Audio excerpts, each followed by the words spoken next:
Bueno, como les comentaba, tenemos al doctor Ricardo Salazar Chávez, quien es abogado por la Pontificia Universidad Católica del Perú, profesor de Derecho Administrativo en diversas casas de estudio, además de haberse desempeñado como presidente del Exconsucode OIOCE y de larga trayectoria en varias entidades públicas, sobre todo. Le pido que lo recibamos con un fuerte aplauso, por favor.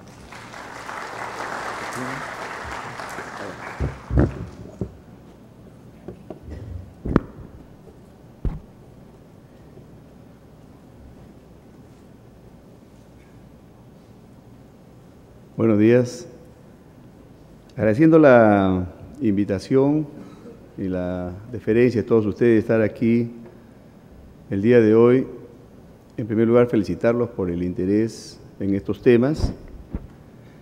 La administración pública necesita siempre renovación y fortalecimiento de conceptos y de perspectivas, y especialmente necesita una gran dosis de actitud para que las cosas se hagan bien.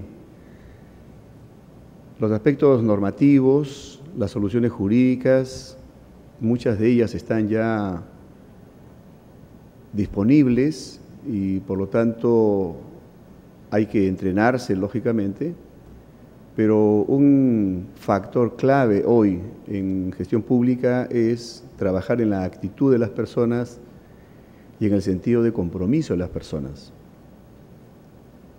Esta mañana escuchaba, mientras venía a la sesión, que se discutía sobre infraestructura en el Perú y sobre el rol del Estado para facilitar el desarrollo de la infraestructura. Y había un común denominador, y es que muchas de las normas ya están allí disponibles, se utilizan, pero se enfatizaba en que mucho dependía también de la convicción que se tuviera de que lo que se está haciendo es bueno para los demás.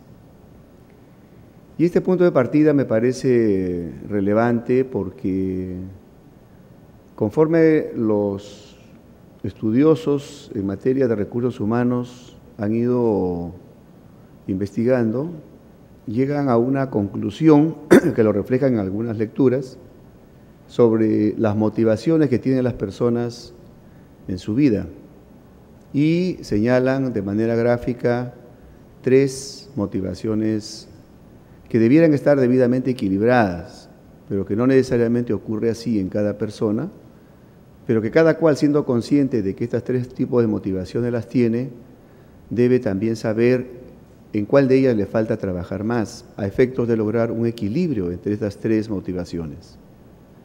La primera la denominan las motivaciones extrínsecas. Un ejemplo de ello es: trabajo porque necesito una remuneración debido a que tengo gastos que realizar, tengo una familia que mantener, y tengo entonces como motivación, por eso se llama extrínseca, algunos factores como la remuneración o los ingresos económicos, y ese es un tipo de motivación válida, pero es uno.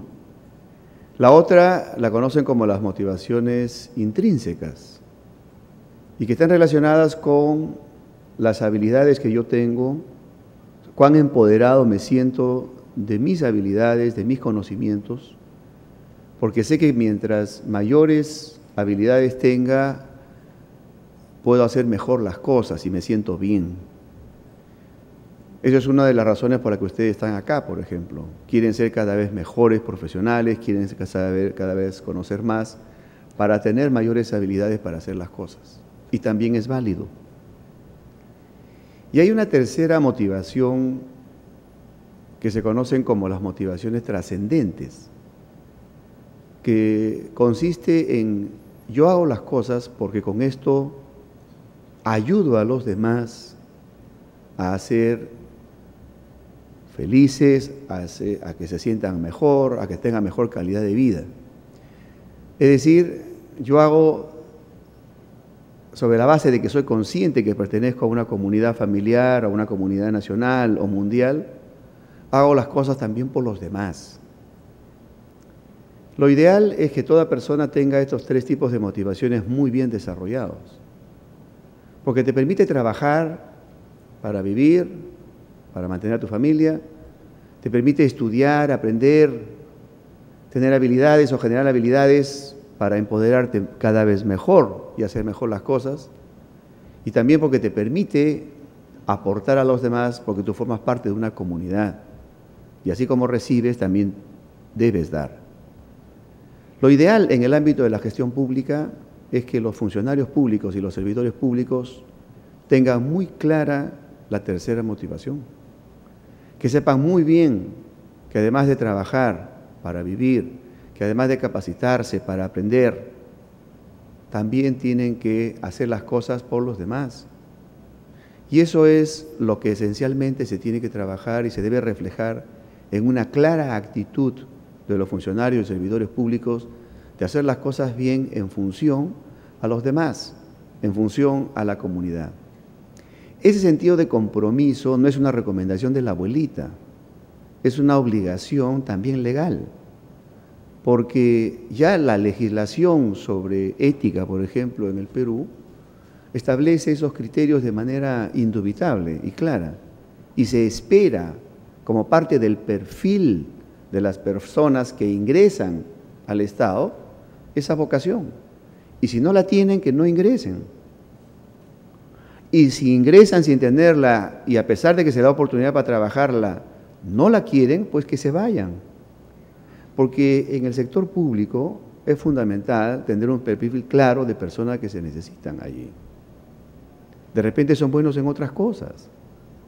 Pero si tú vas a interesarte por el Estado, si vas a interesarte por la administración pública, trabaja en ti mismo, en ti misma, esas actitudes. Mídete cómo vas. Y trabaja porque las tres son importantes. Tampoco es cuestión de trabajar sin pensar en que puedas vivir. Tampoco es cuestión de trabajar sin que te capacites, sin que te entrenes. Y eso también para los jefes es importante. A veces un jefe es casi un esclavista. Hace trabajar hasta las 12 de la noche y no capacita a los mejores cuadros. Y ahí estás perdiendo también, porque pierdes también las motivaciones en tu gente. Entonces, seas directivo, seas intermedio, seas practicante estrella, seas servista abnegado, cualquiera de tus roles, tienes que tener muy claro que tienes que trabajar esas tres líneas. Y en perspectiva, en el transcurso del tiempo, irás encontrando los mejores modos para que tu trabajo en la administración pública dé los frutos esperados. Y siempre se diga, aquí tenemos una persona valiosa para el Estado. Esta reflexión inicial como punto de partida es importante. ¿Por qué? Porque los demás son instrumentos. El doctor Mesa nos ha hablado de un instrumento muy poderoso en la gestión pública, que es la reglamentación. Nos ha mostrado los puntos fuertes, los puntos débiles y las perspectivas sobre ese tema. Me toca a mí algunos temas esenciales de lo que es administración pública, pero quiero que lo mires en esa perspectiva. Son instrumentos para ti. Va a depender mucho de cómo utilices tú estas categorías que vas a aprender o vas a repasar para que tengas éxito en tu rol como funcionario, como servidor público, si lo eres o si lo serás. Y si no, sea como asesor privado, que tengas casos ante la administración pública, también sepas cuál tiene que ser tu actitud como administrado y qué es lo que puedes esperar o exigir de la administración pública. Entonces, sobre esa base, se me han asignado los conceptos de función administrativa, administración pública y algunas ideas clave de las formas jurídicas administrativas. Sobre lo primero, a efectos de identificar lo que es la función administrativa del poder, este cuadro básico, conocido como el cuadro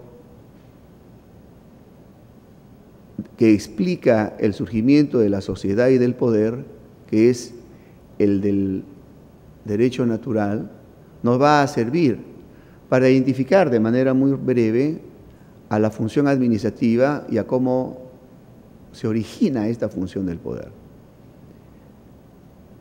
Conforme a la tesis del derecho natural, todos sabemos, sobre todo si somos abogados, que una interpretación sobre cómo se habría producido el surgimiento de la sociedad del poder, parte de considerar que los seres humanos, cuando no teníamos organización alguna, gozábamos de toda nuestra libertad, pero también tenemos situaciones débiles, porque no podemos dominar la naturaleza, o en otros casos porque estaríamos en una situación de conflicto con nuestros semejantes, debido a que no hay reglas.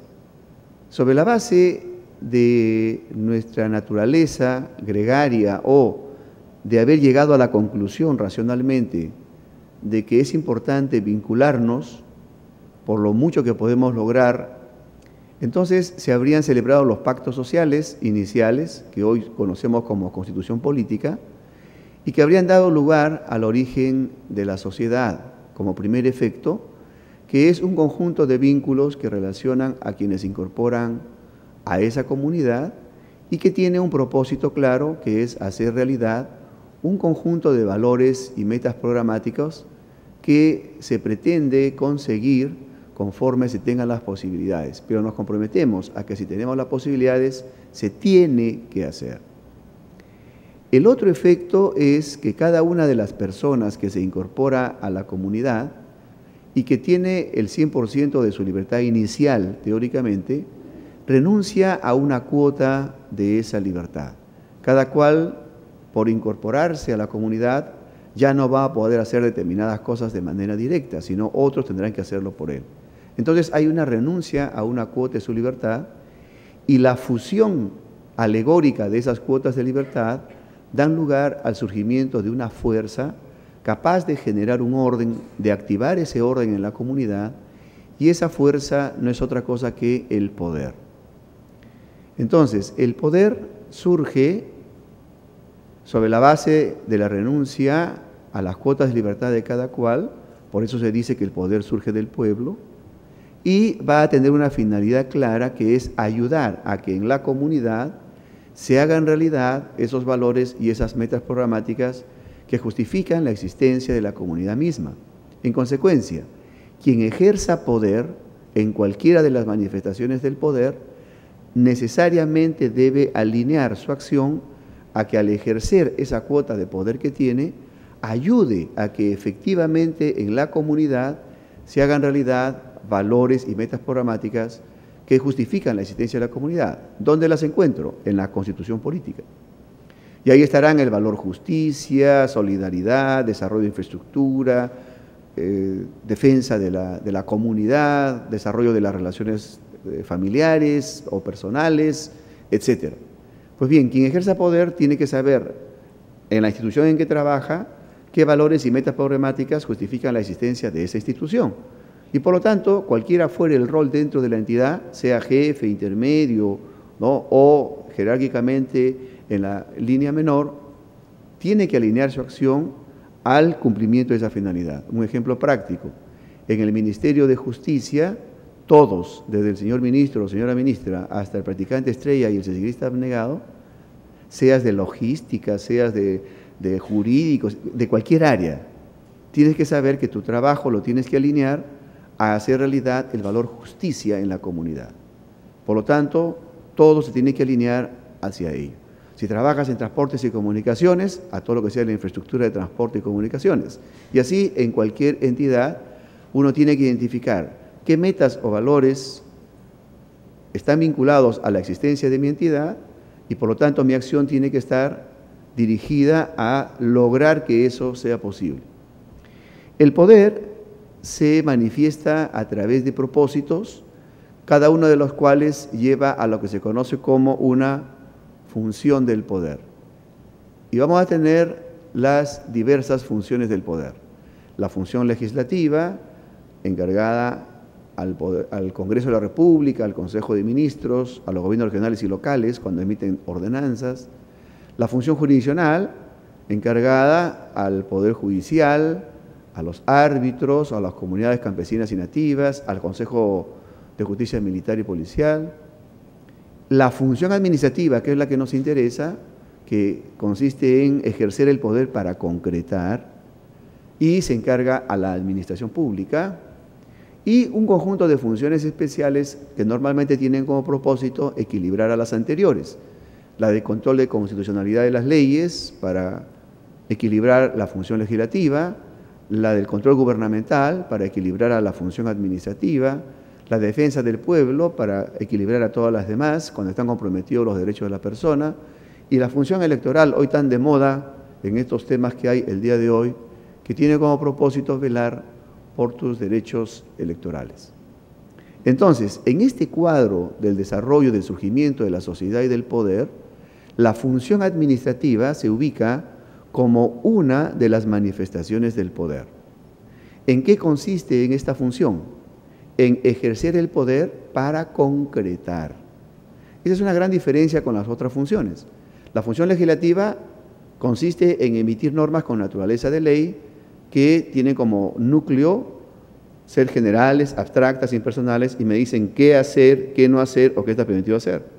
La función jurisdiccional es para declarar el derecho y resolver incertidumbres en situaciones jurídicas individuales o colectivas.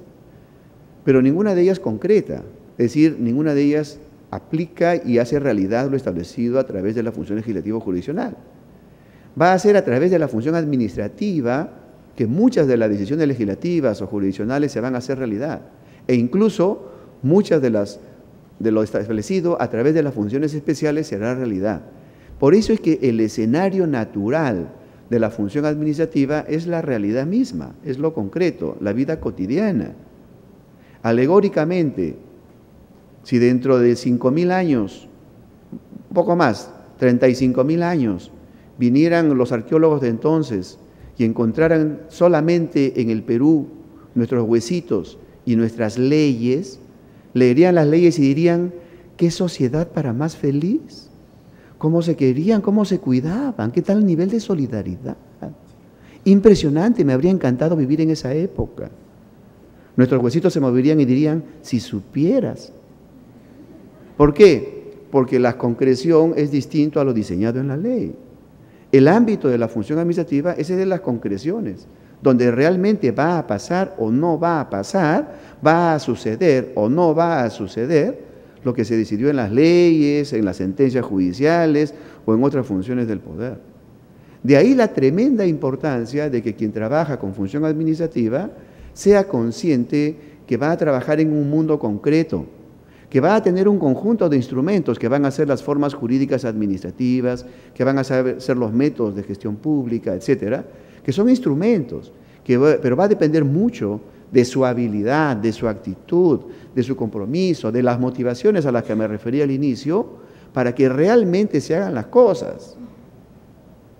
Vas a proteger a los niños efectivamente, vas a proteger a los jóvenes efectivamente, a los trajinaditos efectivamente, pero lo que realmente suceda ejerciendo esta función del poder va a depender de que los instrumentos de que se tienen se apliquen de manera apropiada a la realidad en que se van a aplicar.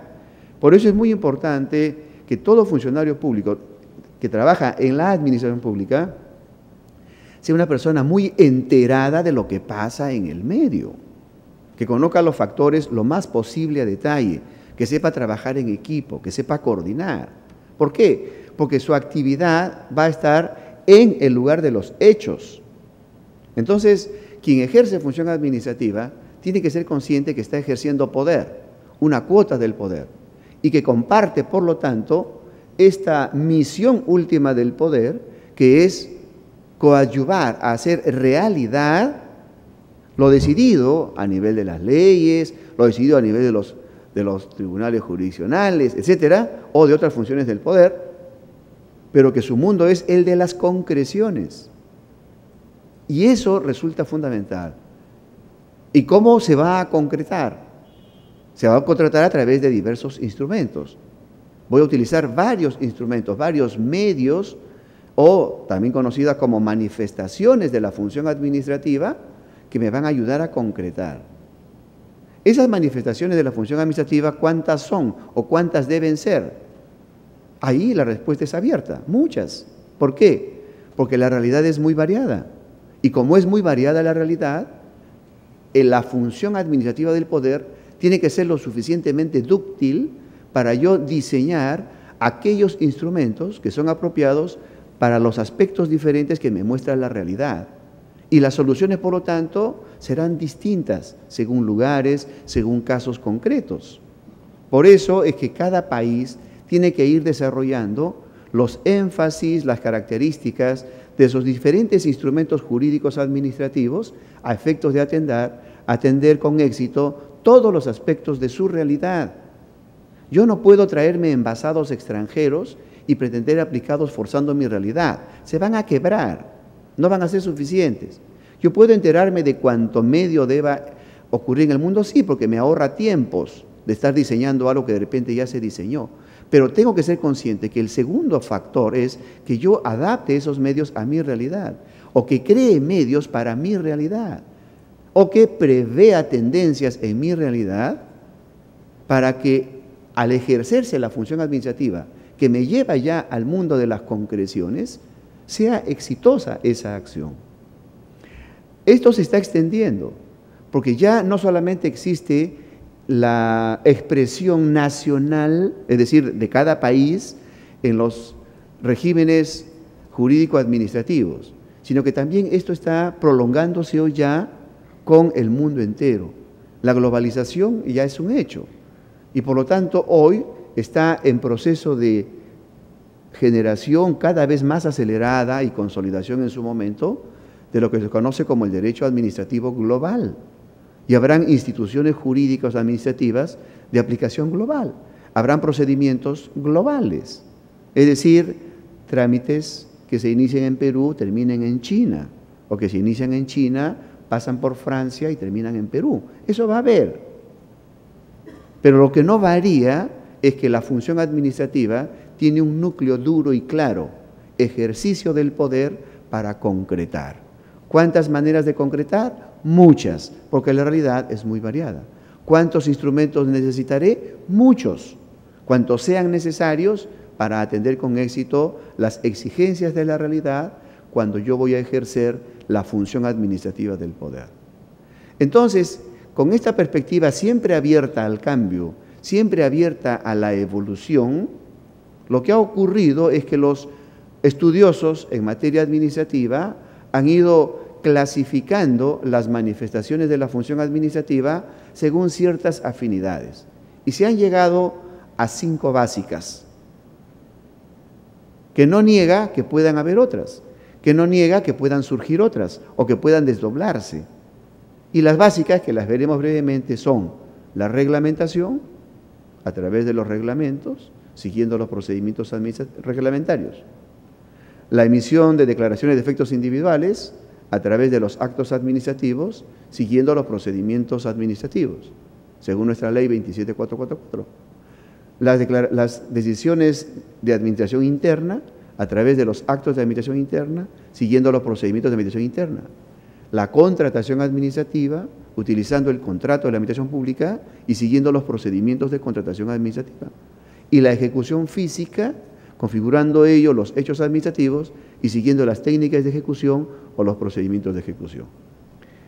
Ese es el escenario de partida. La función administrativa no es otra cosa que una manifestación del poder. Su núcleo, concretar. ¿Dónde? En la realidad. ¿Para qué?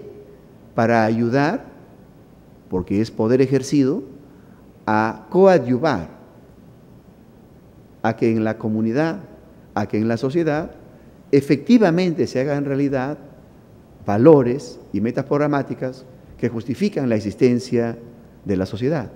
¿Dónde las encuentro? En la Constitución. Toda persona que quiere seguir derecho administrativo, mamá, yo quiero ser especialista en derecho administrativo, bueno, pues lee tu Constitución primero. Pues ese es el punto de partida para saber qué cosa tienes que concretar. Sobre esta base empezamos entonces a desarrollar. Este es el cuadro de la función administrativa del poder, que está en versión short. Los que tienen ojo de águila, yo sé que lo distinguen, ¿verdad?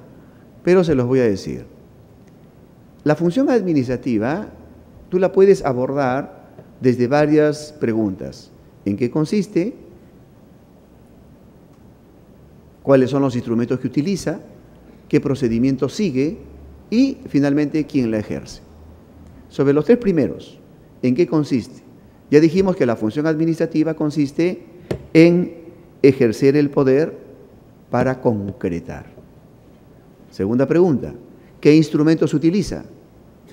Un conjunto de instrumentos denominados formas jurídicas administrativas.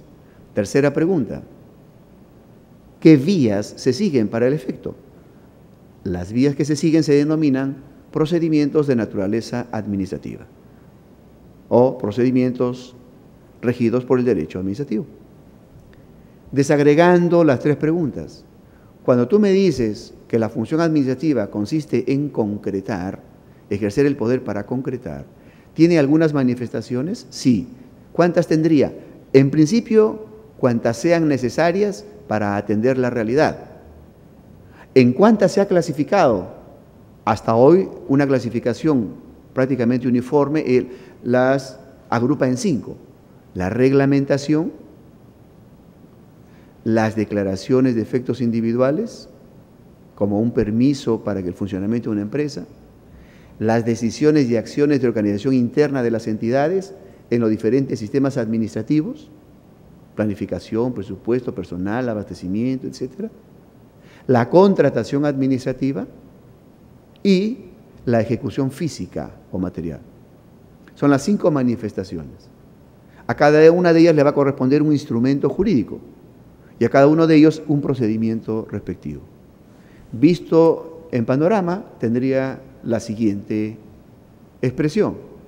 La función administrativa consiste en ejercer el poder para concretar y para el efecto se utilizarán diversas formas jurídicas administrativas y se seguirá en cada uno de los casos el correspondiente procedimiento de naturaleza administrativa.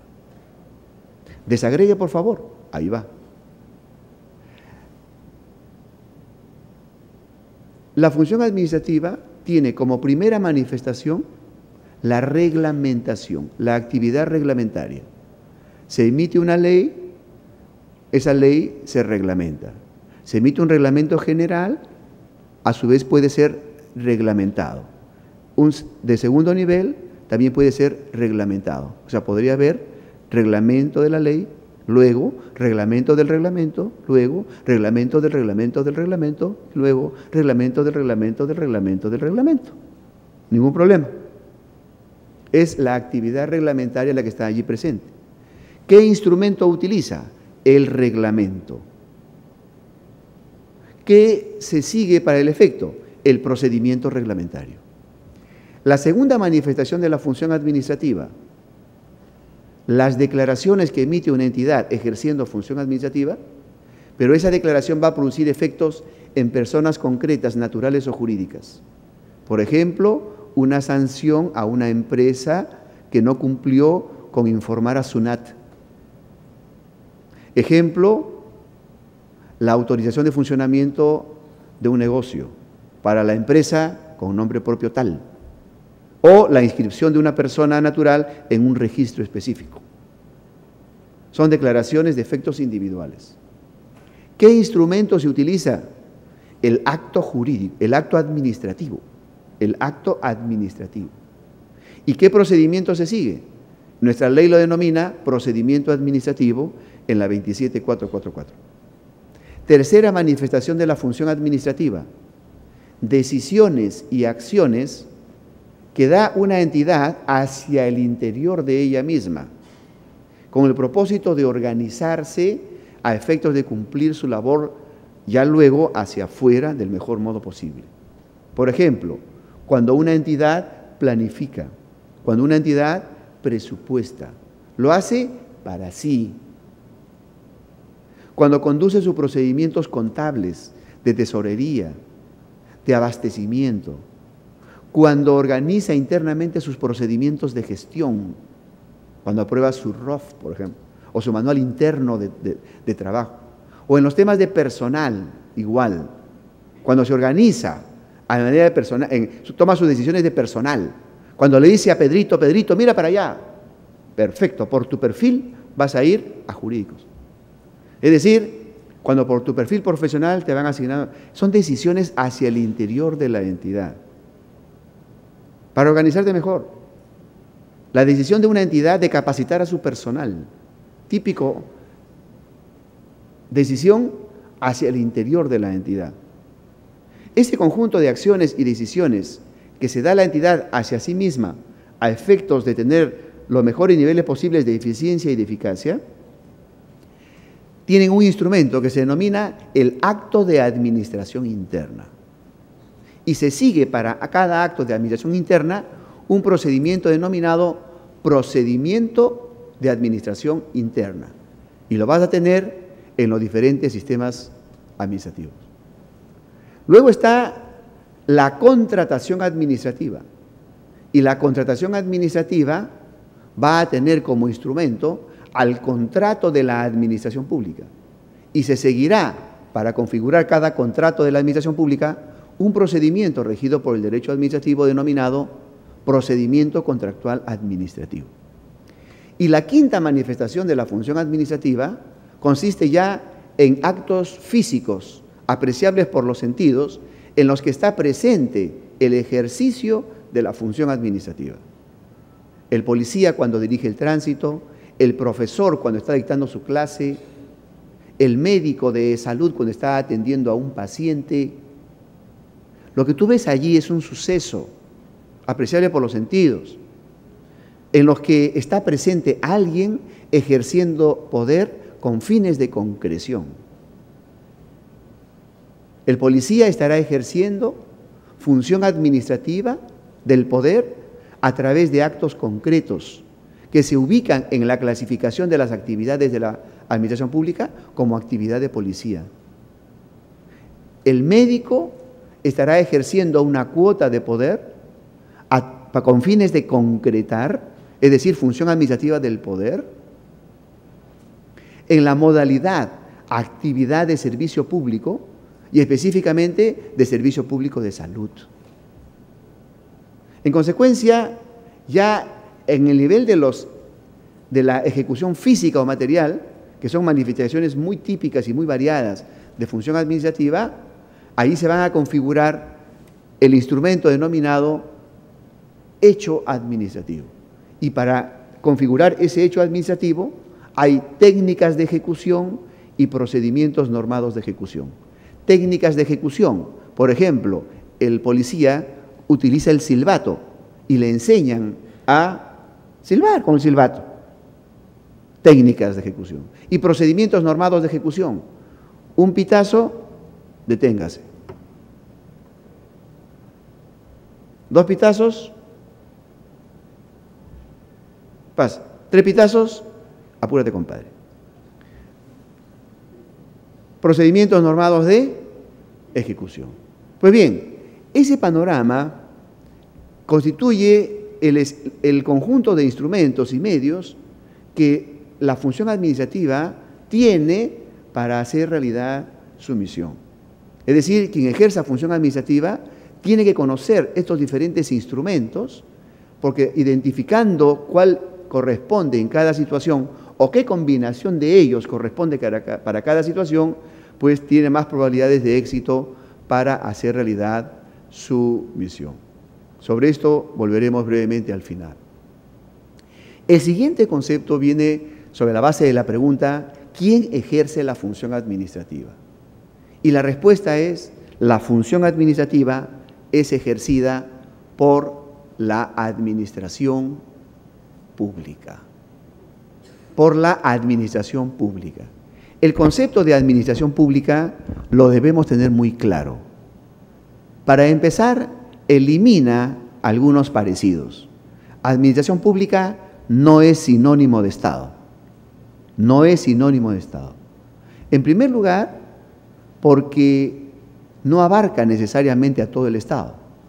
Y en segundo lugar, porque va más allá del Estado.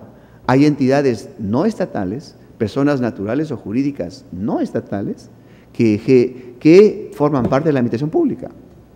Entonces, nunca identifiques a administración pública con Estado. Si lo has hecho, levanta tu brazo y jura por tu madrecita, nunca más. Nunca más, lo prometo. ¿De acuerdo? Si lo vuelves a hacer, niega que has venido a clase. ¿De acuerdo? No fui. ¿De acuerdo? Veamos por qué.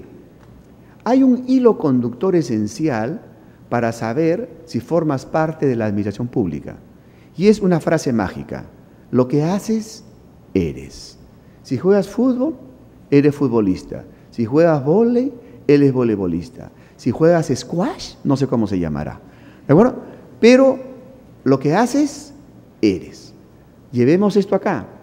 Quien ejerza función administrativa del poder, en cualquiera de las manifestaciones que hemos señalado, por el solo hecho de ejercer función administrativa del poder, en ese momento o de manera permanente o por tiempo determinado, eso es irrelevante. Por el ejercicio de función administrativa, por estar en la posibilidad de ejercer función administrativa, formas parte de la administración pública. Si estás investido de una cuota de función administrativa, formas parte de la administración pública. Entonces, puede ser del Estado, puede no ser del Estado. Eso es irrelevante. Si ejerce función administrativa, forma parte de la administración pública. Así de simple es el concepto, pero es muy poderoso. Porque va a implicar que para tú delinear el escenario de la administración pública y saber quiénes forman parte de la administración pública, debes determinar si ejercen función administrativa. Y quien ejerza función administrativa forma parte de la administración pública. Y este es el concepto asumido también en Perú y es el concepto más difundido de lo que es administración pública en la doctrina. Si nosotros a ello le agregamos los agentes que lo ejercen, yo voy a encontrar unos agentes que son una unidad con existencia propia. A ellos se les denomina organismo. O pueden ser un componente de esa unidad. A ellos los denominamos órgano. O puede ser una persona natural incorporada en esa entidad. A eso lo denominamos persona órgano. Entonces,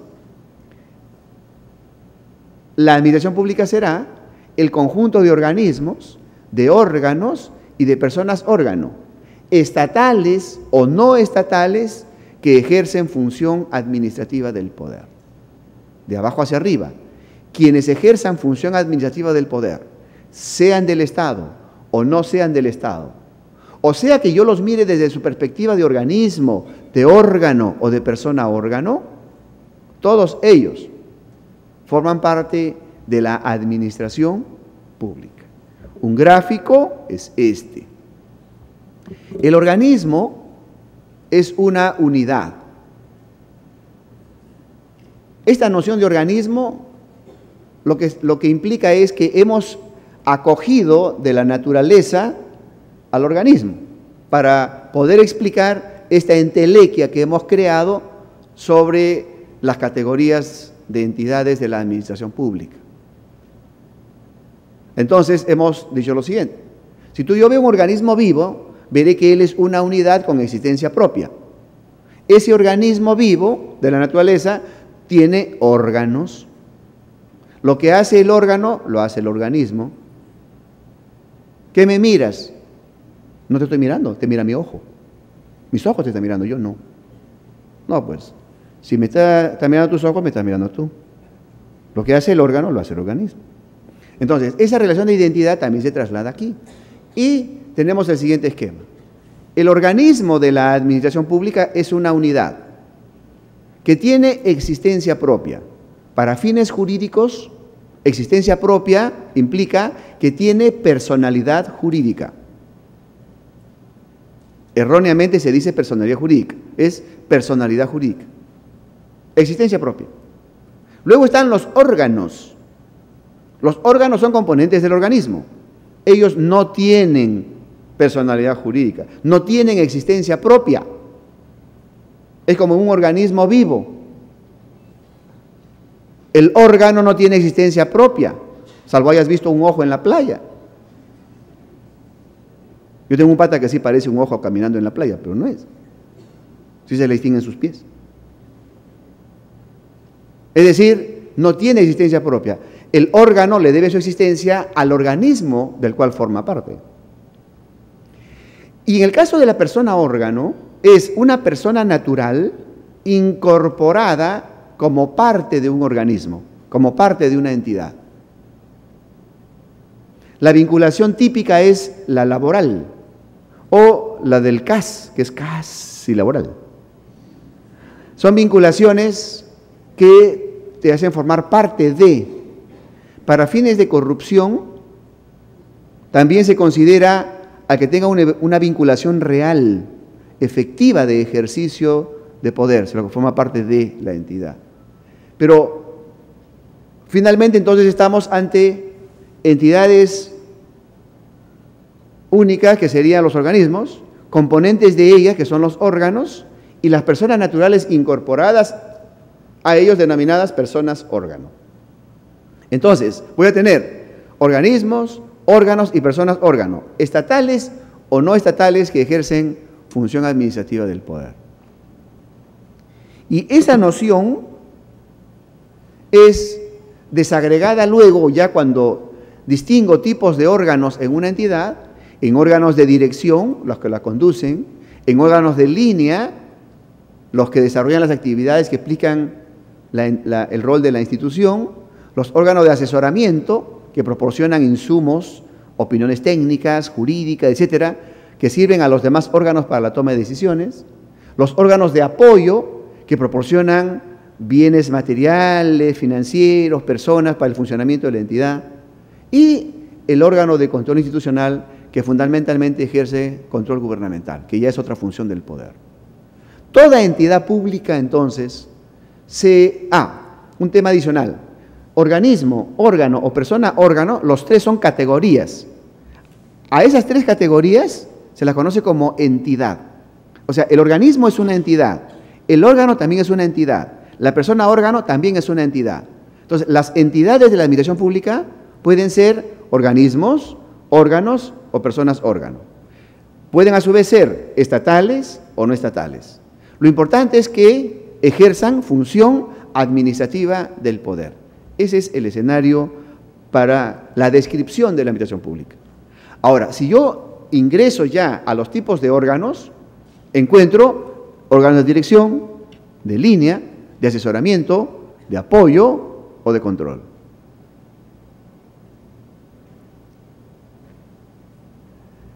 Todas las categorías de cualquier denominación se reduce a eso. Todas. Ministerio, bien, es un organismo porque tiene persona jurídica. Antes se denominaba Comisión Nacional Supervisora de Empresas y Valores. Comisión, sí, pero tiene personalidad jurídica. Es un organismo. Dirección General de Asuntos sin Importancia. Un órgano. Dirección Regional de Asuntos ya resueltos. Órgano. Director, persona órgano. Es decir, uno va encontrando que todo se reduce a ello. Todo se reduce finalmente a ello. No hay órgano de mayor importancia que otro. Todos son igualmente importantes. De donde menos piensas surge la acción o la idea salvadora, o la acción o la idea que te derrumba la actividad de una entidad. Entonces, ahí entramos nuevamente al siguiente esquema. Yo tengo una estructura determinada. Puedo tener una organización interna muy bella, pero mucho va a depender de cómo trabaje la gente, de cómo sea la gente. Yo puedo cambiar 10 veces el reglamento de organización y funciones y puedo estar peor si la gente no responde. Entonces hay un tema vital aquí que nunca debes olvidar. Las instituciones finalmente son las personas que las componen. Mientras mejores personas, mejores instituciones. Lo demás solo son procedimientos y diseños. ¿Que son importantes? Sí, porque te generan fluidez, razonabilidad. Pero no basta, no basta. La transformación y la modernización de la gestión pública, sin perjuicio de lo que puedas hacer desde el punto de vista de diseño, tiene mucho que ver con el tipo de personas que están en la entidad o que se forjan en la entidad. Por lo tanto, es fundamental tener esto en cuenta en esta materia. Siguiente elemento, el modelo peruano tiene 3 principios también para nuestra administración pública. Son extensibles a todo el Estado, pero también para la administración pública. Unidad, descentralización y desconcentración. Hay entidades que tienen como rol hacer acciones para todo el país y toman decisiones para todo el país y deben tener instrumentos para mantener la unidad de la administración pública. Ahí está la presidencia del Consejo de Ministros, por darles un ejemplo. Luego está la descentralización. Hay entidades que trabajan sobre la base de la descentralización, tanto la orgánica como la funcional. Desde el punto de vista orgánico, son instituciones que ya tienen personalidad jurídica propia. Y desde el punto de vista funcional, porque tienen un grado de autonomía de carácter operativo funcional. Y la desconcentración, que ya implica extender cada entidad lo más posible para acercar su acción al ciudadano. Entonces creas, desde el punto de vista orgánico, órganos desconcentrados. Y desde el punto de vista funcional, delegas atribuciones. Entonces, este modelo nuestro mantiene estos 3 principios como inspiradores de su organización: unidad, descentralización y desconcentración. En la descentralización creas organismos y transfieres atribuciones. En la desconcentración creas órganos y los ubicas en los lugares más cercanos al usuario, o órganos existentes ya los desplazas a esos lugares, pero desde el punto de vista funcional delegas atribuciones. Y se espera que haya un equilibrio entre estos 3 principios. Que nuestra administración pública no sea un conjunto, un archipiélago de entidades, cada cual yendo por su lado, sino que los ritmos deben estar sintonizados. La perspectiva unitaria debe marcarnos una ruta común para todos, algunos lineamientos iguales para todos. Por eso CEPLAN, PCM, la Secretaría de Gestión Pública nos emiten disposiciones de carácter general para las entidades públicas. Y después ya cada una se maneja en lo suyo. Pero asimismo también tenemos que ser conscientes que hay entidades descentralizadas cuyas atribuciones tienen que ser respetadas. O que también hay poblaciones que merecen que la entidad llegue a ellas, desconcentrando debidamente servicios o acciones. Son instrumentos que nos da el sistema, que están en nuestra Constitución, para nuestra organización de administración pública, que tenemos que utilizar. Por lo tanto, esto es importante también tenerlo en cuenta en el concepto de administración pública. Y que tiene un correlato importante, que es la distribución de la autonomía. Y hay autonomía política, administrativa y económica también distribuida a nivel de las diferentes entidades que hay que saber delinear y trabajar en cada ocasión con el correspondiente equilibrio que se refleja en lo siguiente, que además de que manteniendo la unidad se acepte la descentralización y la desconcentración, como la descentralización y la desconcentración implica otorgamiento de poder, tiene que haber un correlato y es el control de ese poder. Y ahí entra el binomio siguiente: a mayor autonomía, a mayor atribuciones a nivel nacional, a mayor atribuciones en el nivel regional, provincial o distrital, y específicamente en nuestro caso en el ámbito de la administración pública a esos niveles, el correlato tiene que ser un mayor perfeccionamiento de los mecanismos de control, del control político del Congreso, del control gubernamental liderado por la Contraloría y el sistema de control, de la supervisión administrativa de las entidades como el OCE, como Indecopi, etcétera, y de la vigilancia ciudadana, porque estamos hablando de asuntos que interesan a todos, que son de todos. En el Perú ¿Qué carencia todavía tenemos? Que nuestros mecanismos de control no están debidamente perfeccionados ni ensamblados. Y lo que tenemos que hacer es trabajar más en ello, de modo tal que exista en cada funcionario público la siguiente idea clara. Yo hago gestión, pero también tengo que asegurarme que se estén cumpliendo los principios y las normas, porque yo tengo que rendir cuenta de lo que hago a la comunidad. Y mecanismos para rendir cuenta a la comunidad intermedios son el sistema de control, la vigilancia política, la vigilancia ciudadana o la supervisión administrativa. Esta parte tenemos que trabajar aún más para perfeccionarla. Y también, por supuesto, hacer evolucionar allí algunos criterios de cómo realizar los controles. Yendo a las denominaciones, si nosotros comparamos la anterior ley del Poder Ejecutivo con la actual ley del Poder Ejecutivo, lo único que tenemos son variación de denominaciones. Variación de denominaciones. Pero finalmente, todas esas categorías con diferentes denominaciones y que van a seguir variando, porque yo ayer llamé al asterisco 400 y hablé con Yossi, y me dijo que no sería nada raro que dentro de algunos años vuelvan a modificarse las denominaciones de las instituciones. Y lo que antes llamabas organismo, o sea, constitucional autónomo, o lo puedes denominar de otra manera. Y así van a seguir variando las denominaciones de las entidades. No te preocupes. Pero tú tienes que saber que finalmente, o son organismos, órganos o personas órgano, estatales o no estatales, que ejercen función administrativa. En otras palabras, así como cuando tú cada cierto tiempo, y esto ocurre cada 5 años, siempre te preguntas a ti mismo ante el espejo, ¿quién soy? ¿A dónde voy? ¿No? ¿Qué he hecho hasta hoy? ¿Servirá mi vida? Dicen algunos más extremos, ¿no? Cuando te ocurren esas angustias periódicas, tú te preguntas, ¿qué eres? Entonces a un patita le ocurrió eso, ¿no? Entonces, ¿quién soy? ¿A dónde voy? Estaba nervioso dentro de una entidad. No, y de repente va y se encuentra con un químico y le dice, ¿qué soy? El químico le dice, eres carbono. Claro, porque para el químico nosotros somos carbono.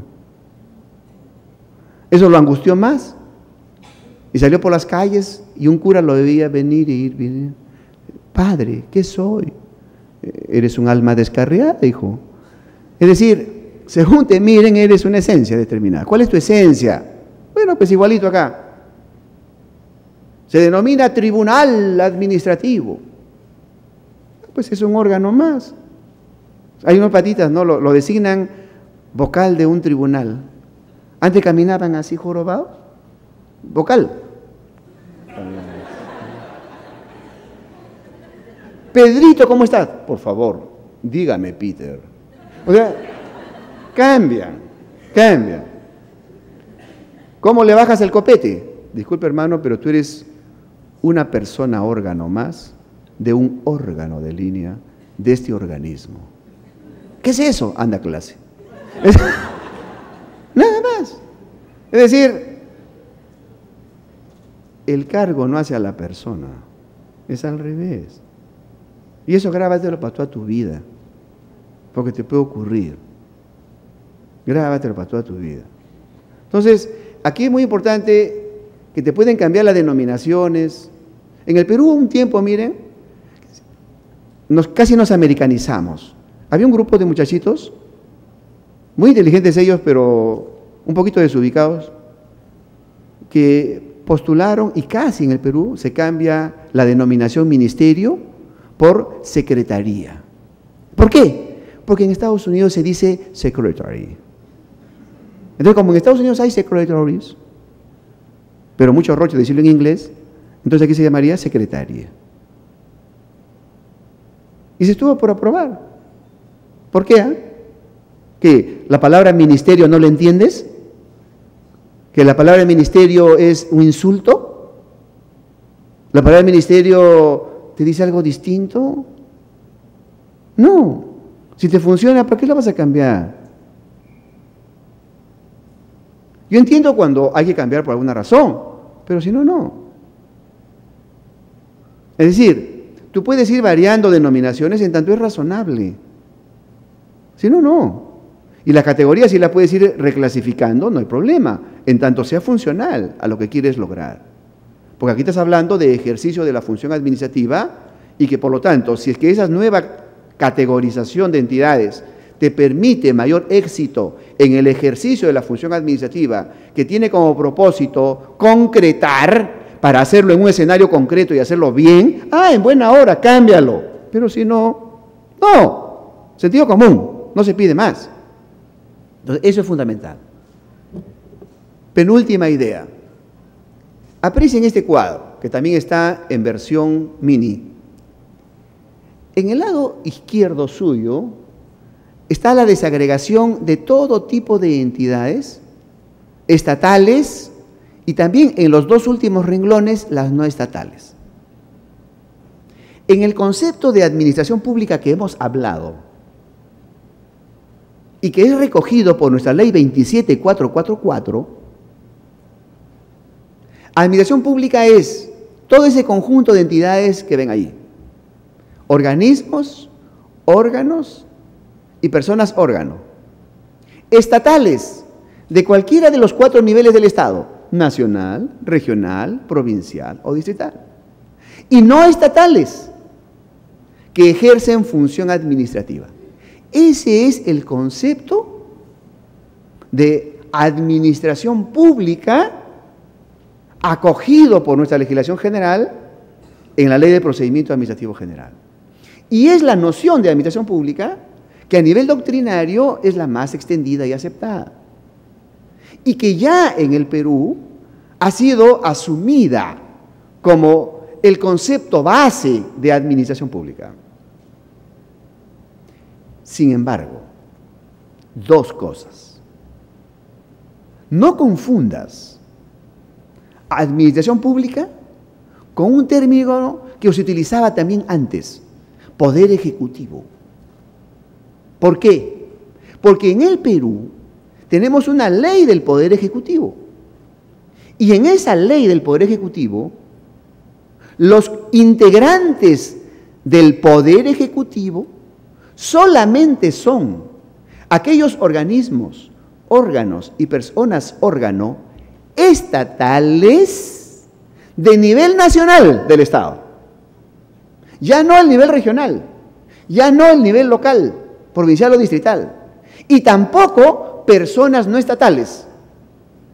Poder ejecutivo para nuestra legislación, regida por la ley del Poder Ejecutivo, ha circunscrito los integrantes o componentes del Poder Ejecutivo solamente a organismos, órganos y personas órgano del Estado, pero del nivel nacional del Estado. Para los de nivel regional que ejerzan función administrativa, gobiernos regionales, legislación de gobiernos regionales. Para las municipalidades provinciales y distritales, municipalidades provinciales y distritales, su ley orgánica de municipalidades y las normas a ese nivel. Y no menciona a las no estatales porque no le interesa. ¿Por qué? Porque la ley del Poder Ejecutivo solamente regula el nivel nacional del Estado que ejerce función administrativa. Entonces nunca digas que la administración pública es el Poder Ejecutivo. Si lo dices en un examen, di, por favor, jáleme ya. Administración pública es un concepto más amplio. Y conforme a la 27444 es organismos, órganos y personas órganos estatales y no estatales que ejercen función administrativa. Poder ejecutivo, para la ley de poder ejecutivo, solamente organismos, órganos y personas órganos estatales del nivel nacional del Estado que ejercen función administrativa. Hasta ahí la cosa ya estaba suave. Pero ahora anuncio que se nos puede venir un problema. Y es el siguiente. En el concepto de administración pública, en el contexto de la normativa, se está elaborando un proyecto de ley, y ya se elaboró un proyecto de ley de la administración pública.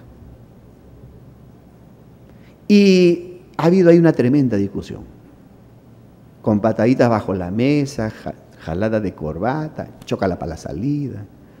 Me habían dicho que eres así, pero me doy cuenta que eres peor. O sea, tremenda discusión, porque se está utilizando la denominación administración pública para los organismos, órganos y personas órgano estatales, nada más, que ejercen función administrativa y sacan a los no estatales. Por supuesto que luego de la bronca se puso para los fines de esta ley y solo para los fines de esta ley y nada más que para los fines de esta ley, pie de página, ojo, para esta ley nada más. Pero de repente eso no va a bastar. Ojalá que baste. De repente se pudo decir entidades de la administración pública estatales. Ah, ahora sí. De repente. Pero quiero advertir esto a efectos de que si se aprueba esa ley, no te vayas a confundir. El concepto madre, base de administración pública sigue siendo organismos, órganos y personas órgano, estatales y no estatales que ejercen función administrativa del poder. Si quieres hacerlo más simple, lo que haces, eres. Si ejerces función administrativa, no importa quién seas, tú formas parte de la administración pública. No, no quiero, acostúmbrate. ¿Está claro? Eso es fundamental. Lo último, cada forma jurídica administrativa tiene un núcleo, solamente se lo menciono. El reglamento tiene como núcleo que estamos ante una declaración de la administración pública que va a producir efectos generales. Pero el reglamento tiene una peculiaridad. Él me dice cómo hacer. O sea, la ley me dice qué hacer. El reglamento me dice cómo hacer. Un reglamento genérico me dice cómo hacer en genérico. Un reglamento de reglamento me dice cómo hacer en chiquito. Pero también me dice cómo hacer. Y en determinadas ocasiones el reglamento me llena de contenido lo que una norma previa más general ha señalado de manera genérica. Entiéndase por vehículo menor tal cosa. El reglamento tiene sus vías de impugnación. La típica, la acción popular. Y yo puedo tener reglamentos en sentido formal y reglamento en sentido material. Reglamento en sentido material es sinónimo de la norma jurídica emitida. Reglamento en sentido formal, la formalidad utilizada. Decreto supremo, decreto regional, resolución ministerial que aprueba reglamentos, directivas, circulares, etc. Es la parte formal. Ambas van muy vinculadas. En el caso del acto administrativo, la nota característica, ¿cuál es? Es una declaración emitida por la administración pública hacia afuera de ella que va a producir efectos en una situación jurídica individual, es decir, en el conjunto de derechos y obligaciones de una persona concreta. Una autorización de funcionamiento implica que la entidad administrativa emite una declaración en virtud de la cual son lanzados efectos hacia el conjunto de derechos y obligaciones de Pedrito y le incorporan aquellos derechos y obligaciones que le van a dar el estatus de persona autorizada. El acto administrativo solamente produce efectos individuales en el Perú. Repeat after me, please. Solamente efectos jurídicos individuales. En nuestra legislación peruana no existe acto administrativo de efectos jurídicos colectivos. No. Ya te dije que no. Si produce efectos colectivos ya es reglamento. O puede ser un acto de administración interna, como el reglamento interno de trabajo. Pero en el caso peruano la opción es que el acto administrativo produce efectos jurídicos individuales y nada más. Eso es fundamental. Siguiente. En el acto administrativo, lógicamente, se puede impugnar. mediante los recursos administrativos, reconsideración, apelación, revisión, según sea el caso, o un proceso contencioso administrativo después, en el Poder Judicial. Luego está el acto de administración interna. En el caso del acto de administración interna, ¿cuál es el núcleo? Es una declaración o una acción o decisión tomada hacia el interior de la entidad. O sea, el impacto es hacia el interior de la entidad, el impacto directo. Puede haber un impacto mediato hacia afuera, pero el impacto directo es hacia el interior de la entidad.